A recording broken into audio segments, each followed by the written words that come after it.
자, 오늘 목요일 정보베이는 알파프로 투자전략 정태근 팀장과 함께하겠습니다. 어서 오십시오. 네, 반갑습니다. 네. 이 주식 증권 시장이 보면은 이 위트와 유머가 사실 굉장히 발달돼 있어요. 네.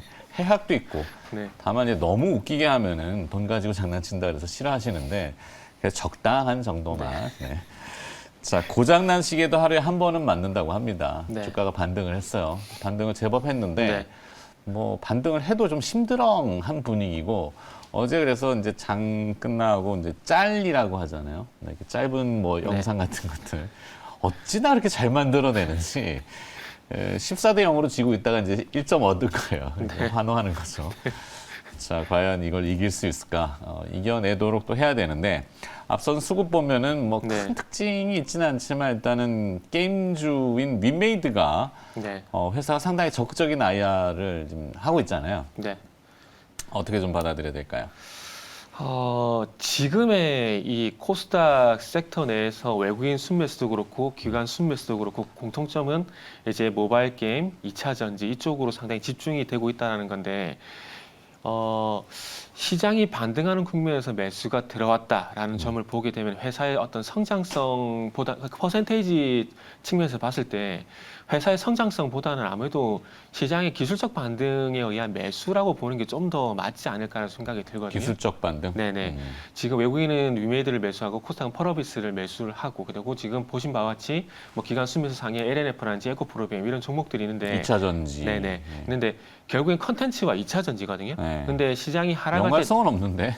그렇죠. 없는데 시장이 하락할 때 가장 많은 매도가 나고 낙폭이 컸던 섹터가 지금 말씀드린 2차 전지와 그리고 모바일 게임입니다. 그렇기 때문에 이 모바일 게임과 그리고 2차 전지의 어떤 앞으로 사업성이나 사업의 어떤 확장성이라든지 그리고 성장성이라든지 이런 부분들을 무시하는 것들이 아니라 이런 부분들이 유효하지만 결국 주식시장은 가격을 가지고 트레이딩하는 시장이기 때문에 그런 측면에서 보게 된다라면 아무래도 저 개인적으로는 뭐 성장성보다는 어떤 시장의 어떤 가격적인 논리의 어떤 매매였지 않나 그런 생각이 들고 결국 이 모바일 게임 섹터라든지 2차 전지는 매수가 지금 어제가 중요한 것이 아니라 이 지금 시장의 하락이 끝났을 때도 과연 이 업종 섹터들 중심에서 매수가 들어올지에 대한 부분들은 그때 가서 판단해도 늦지 않다라고 생각을 하고 있습니다.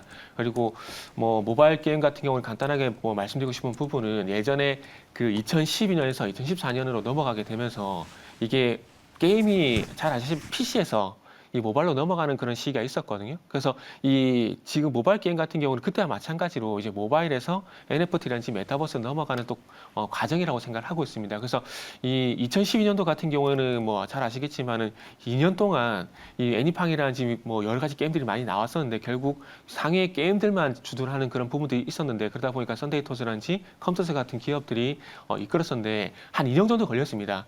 모바일 게임이 출시가 되고 이게 캐시카우 역할을 하는데 2년 정도 걸렸는데 아마 NFT는 좀 더 짧아질 거라고 생각을 하고 있습니다. 그래서 아마 제 생각에는 모바일에서 NFT로 넘어가는 현재 과정인데 이 게임들을 얼마만큼 빨리 출시를 하고 얼마만큼 이 빠른 유저들을 만드느냐 그러니까 소위 말하는 단골 고객들을 만드느냐 관건인데 아마 그 전까지는 주가가 아마 탄력적으로 가기는 힘들지 않을까? 그리고 또 새로운 또 대장주가 나타나지 않을까?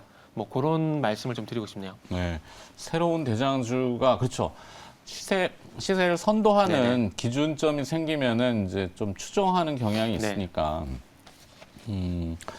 자, 그러면은 컨텐츠들도 조금 반등을 하려는 기미들이 있고 뭐 그 중심에는 이제 게임주가 워낙 뜨거운 이슈잖아요.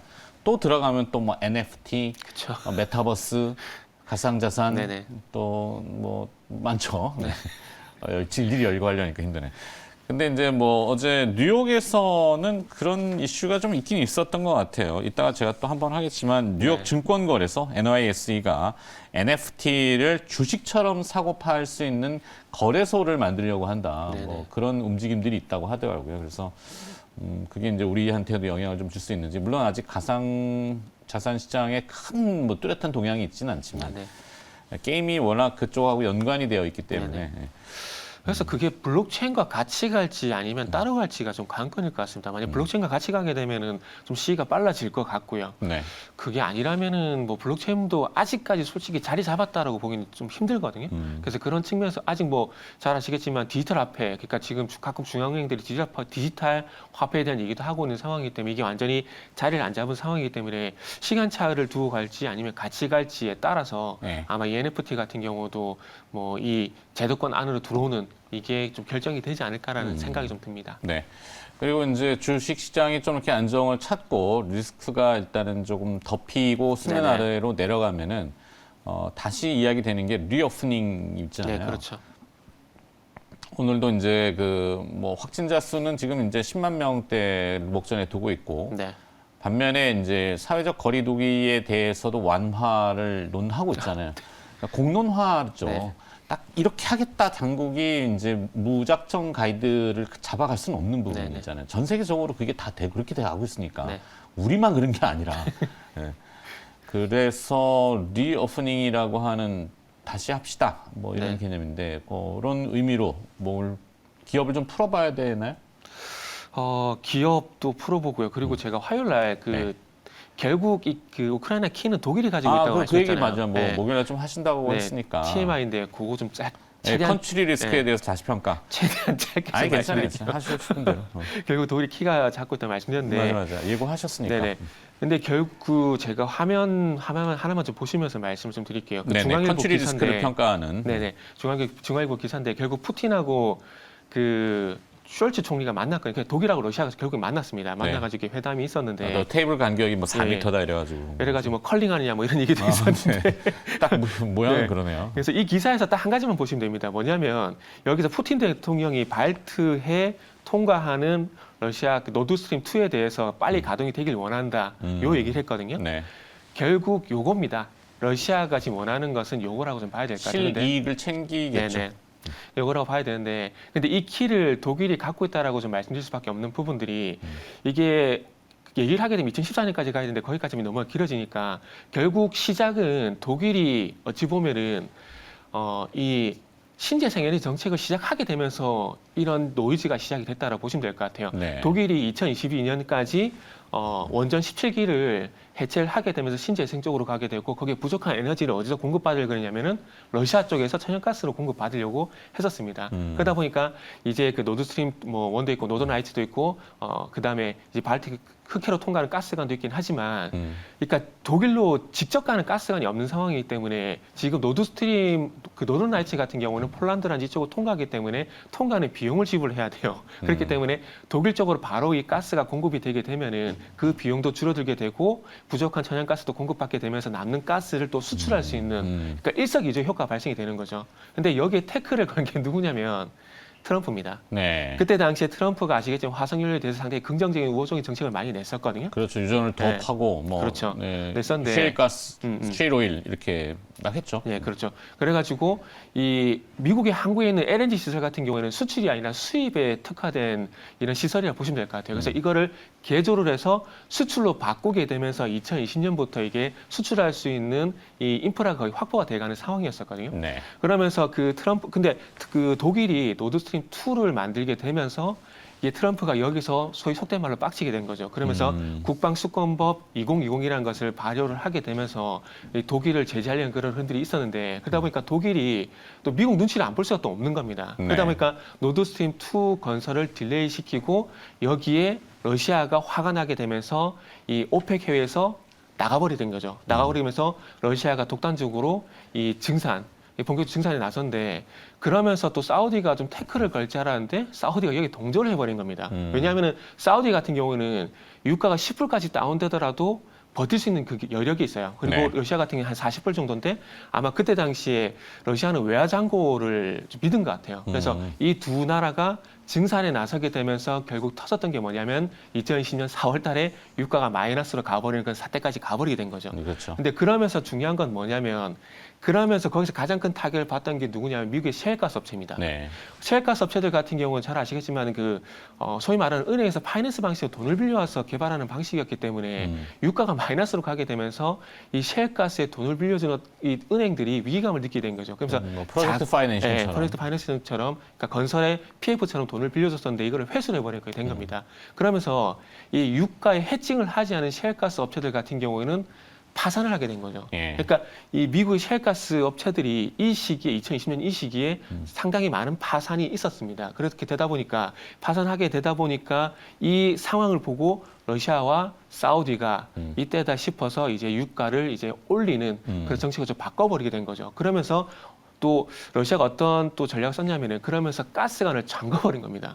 그러니까 그러면서 이제 영국이나 프랑스 쪽 아시겠지만 유럽 쪽에서 이 가스가 부족한 사태가 발생이 됐잖아요. 네. 그러면서 이 부족한 가스를 뭘로 대체했냐면 유가로 대체를 하게 된 거죠. 그러니까 러시아 입장에서는 이 유가 그러니까 기름 가격도 올리고 이 천연가스 밸브를 잠가버리게 되면서 어떻게 현상이 또 발생됐냐면은 이제 그러니까 유가로 쪽 수요가 가게 되면서 유가의 어떤 수요도 같이 올라가게 된 거죠. 그래서 그런 현상으로 해서 유가가 지금 계속해서 올라가고 있는 상황이라는 겁니다. 네. 그러면서 이제 미국에서 셰일가스 수출을 해야 되는데 저도 셰일가스 수출이 될 줄 알았거든요. 근데 정권이 바뀌어버렸잖아요. 네. 트럼프에서 바이든으로 바뀌어버리게 되면서 친환경. 예, ESG. 신재생적으로 가버린 거예요. 네. 그러니까 지금까지 건설해놓은 이 셰일가스 수출 기지가 무용지물이 돼버린 겁니다. 그러니까 그러다 보니까 엉뚱하게도 미국이 한국과 일본 쪽으로 LNG 쪽 유럽 쪽 도와주라는 이런 엉뚱한 이런 얘기가 현재 그렇죠. 나오고 있는 거죠. 생뚱맞게. 네, 생뚱맞게. 이러면서 이 셰일가스 수출이 막힌 상황이고 그리고 특히나 캘리포니아 같은 경우에는 3년 뒤에 이 셰일가스를 개발하는 금지하는 법안이 발효가 돼요. 네. 그러면서 완전히 그 셰일가스 이 인프라 이런 지금까지 만들어 놓은 거 다 무용지물이 돼버린 겁니다. 그러면서 그러니까 캘리포니아나 서부 쪽에 셰일가스라는 게 결국에는 그 고압 수압을 네, 고압으로 그렇죠. 넣어서 파쇄하는 그래서 밀어 올리는 네네네네. 형태잖아요. 기름도 똑같을 거예요. 기름 똑같습니다. 채굴을 하면은 빈 공간이 생기고 거기다 물을 채워 놓잖아요. 그럼 기름 위로 뜨니까. 네네. 뭐 약간 그러다 보니까 오염이 굉장히 심해지고 그렇죠. 뭐 여러 가지지만 미국 이 서부 쪽 캘리포니아 좀 뭐 어제도 말씀드린 1200년 만에 가뭄이래요. 가뭄. 그러니까요. 그러니까 물이 없는 네네. 물이. 그러니까 이러다 보니까 미국은 그거를 계속 뭐 자원이 없어서가 아니라 네네. 미국은 자체 내엔 오염에 대한 굉장히 민감하잖아요. 네, 그렇죠. 뭐 하여튼 환경단체 다 들고 일하잖아요. 결국엔 정리를 해야 되는데 네네. 에너지 분쟁이다. 네, 결국 그거죠. 그래서 이 수출이 그러다 보니까 어찌 보면 트럼프 압박 때문에 이 러시아 쪽에서 하려고 했던 것을 미국 쪽으로 돌리려고 그랬는데 바이든이 신재생 쪽으로 가게 되면서 독일은 그냥 사면초가 돼버리게 된 거죠. 네. 그러다 보니까 지난주 화요일에 말씀드렸듯이 독일이 나설 수밖에 없는 상황이었고 독일이 이제 러시아를 달래는 상황이 된 거죠. 그러면서 이제 러시아는 이제 이 노드스트림 2도 건설이 되게 되면서 다시 한번 유럽 쪽에 영향력을 넓힐 수 있는 그런 이런 환경을 만들어 가게 되는 거죠. 그러니까 어찌 보면은 참 이게 에너지는 그 안보와 연결될 수밖에 없다라는 것들이 지금의 어떤 독일과 러시아 자원민국의 서름이죠. 그렇죠. 이런 부분들에서 확인할 수가 있고 그리고 결국 중요한 것은 러시아는 전쟁을 하지 않을.